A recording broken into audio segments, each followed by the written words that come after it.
No matter how hard Stanley looked, he couldn't find a trace of his co-workers.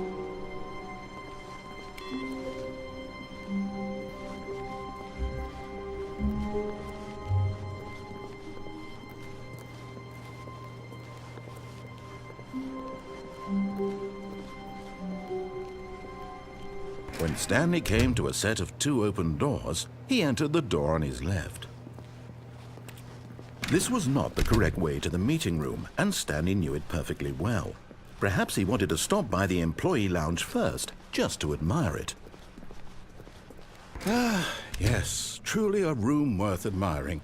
It had really been worth the deed, but eager to get back to business, Stanley took the first open door on his left. Stanley was so bad at following directions, it's incredible he wasn't fired years ago.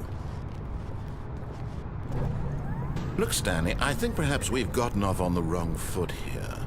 I'm not your enemy, really, I'm not. I realize that investing your trust in someone else can be difficult, but the fact is that the story has been about nothing but you all this time. There's someone you've been neglecting, Stanley. Someone you've forgotten about. Please, stop trying to make every decision by yourself. Now, I'm not asking for me, I'm asking for her. This is it, Stanley.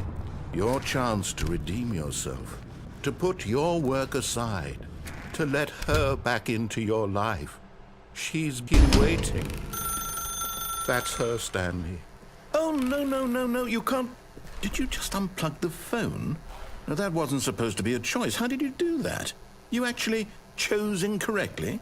I didn't even know that was possible. Let me double check. No, it's definitely here, clear as day. Stanley picks up the phone. He's taken to his apartment where he finds his wife, and the two pledge themselves to one another. Music comes in, fade to white, roll credits. Not picking up the phone is actually somehow an incorrect course of action. How is that even possible? None of these decisions were supposed to mean anything. I don't understand. How on earth are you making meaningful choices? What did you... Wait a second. Did I just see... No, that's not possible. I can't believe it. How had I not noticed it sooner? You're not Stanley. You're a real person. I can't believe I was so mistaken. This is why you've been able to make correct and incorrect choices. And to think I've been letting you run around in this game for so long. If you'd made any more wrong choices, you might have negated it entirely. It's as though you completely ignored even the most basic safety protocol for real-world decision-making. Or did you not grasp the severity of the situation? Well, I won't have that kind of risk on my watch. I'm going to stop the game for a moment so we can educate you properly on safe decision-making in the real world. Please observe this helpful instructional video. Choice. It's the best part of being a real person, but if used incorrectly can also be the most dangerous. For example, in this scenario, a hypothetical real person named Stephen has a choice. He could spend years helping improve the quality of life for citizens of impoverished third-world nations. Or he could systematically set fire to every orphan living in a 30-kilometer radius of his house. Which choice would you make? Remember that unlike here, the real world makes sense, and at no time should you make a choice that does not conform to rational logic. If you find yourself speaking with a person who does not make sense, in all likelihood, that person is not real. Allow the person to finish their thought, then provide an excuse why you cannot continue talking.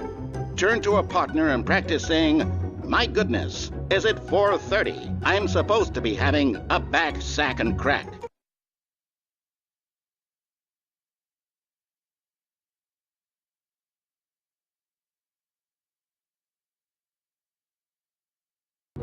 Excellent. Making choices on a regular basis is the best part to a healthy decision-making process. Most medical professionals recommend making at least 8 choices per day. Do you make more than 8? Less? And finally, if you begin to wonder if your choices are actually meaningful and whether you'll ever make a significant contribution to the world, just remember that in the vast infiniteness of space, your thoughts and problems are materially insignificant, and the feeling should subside. At this time, your instructor will guide you in an exercise to test and reinforce the material covered in this video. Ah, welcome back. You may have noticed that this room has begun to deteriorate as a result of narrative contradiction. But not to worry. Now that you're properly informed on good decision-making, we're going to revisit a choice you made just a few minutes ago and see what the correct thing to do would have been. This way, please.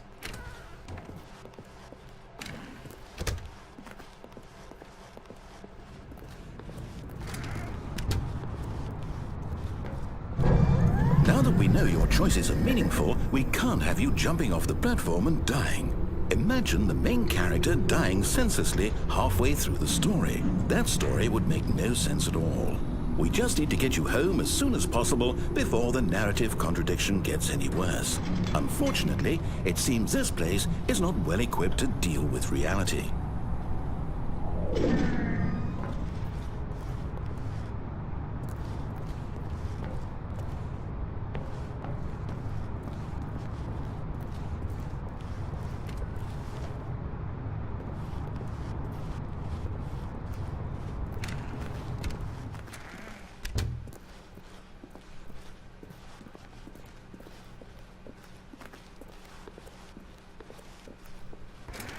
Almost there. You'll take the door on the left, back to the correct ending, the story will have resolution once again, and you'll be home free in the real world. Now remember, all you need to do is behave exactly as Stanley would. That means choosing responsibly and always putting the story first. I'm quite sure you'll be up to the task. Just follow my lead and you'll be fine. All right. When Stanley came to a set of 2 open doors, he entered the door on his left.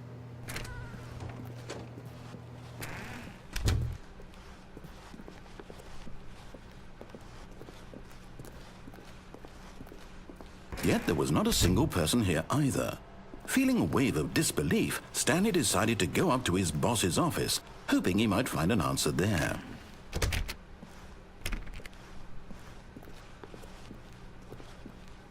Coming to a staircase, Stanley walked upstairs to his boss's office.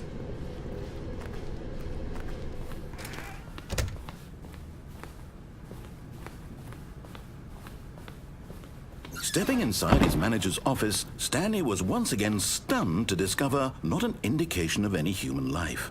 Shocked, unraveled, Stanley wondered in disbelief who orchestrated this, until he saw the door with a voice receiver next to it. Surely behind this door lay all the answers to his questions.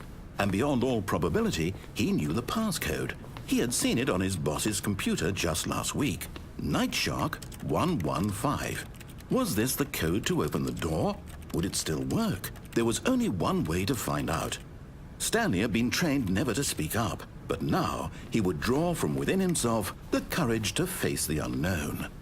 He drew a sharp breath and then spoke the code.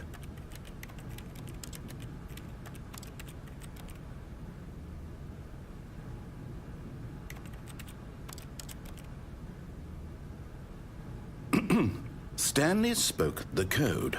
Night Shark 115. He spoke it into the receiver, right there on the wall.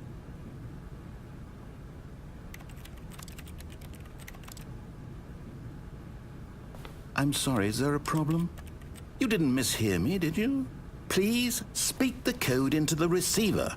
Otherwise, we can't get on with the story. This is a crucial step.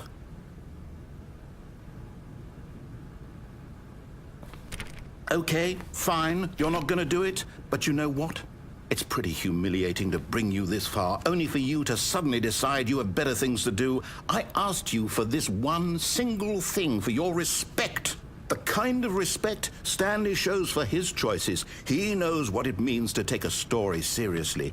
If you didn't want to see what I had to show you, then why did you come here? You had a choice, you know. You could have gone through the door on the right. You could have done whatever the hell you wanted over there. Why did you come this way? Speak. Say something to me. Explain yourself, you coward. Behave exactly as Stanley would. That means choosing responsibly and always putting the story first. I'm quite sure you'll be up to the task. Just follow my lead and you'll be fine. All right. When Stanley came to a set of 2 open doors, he entered the door on his left.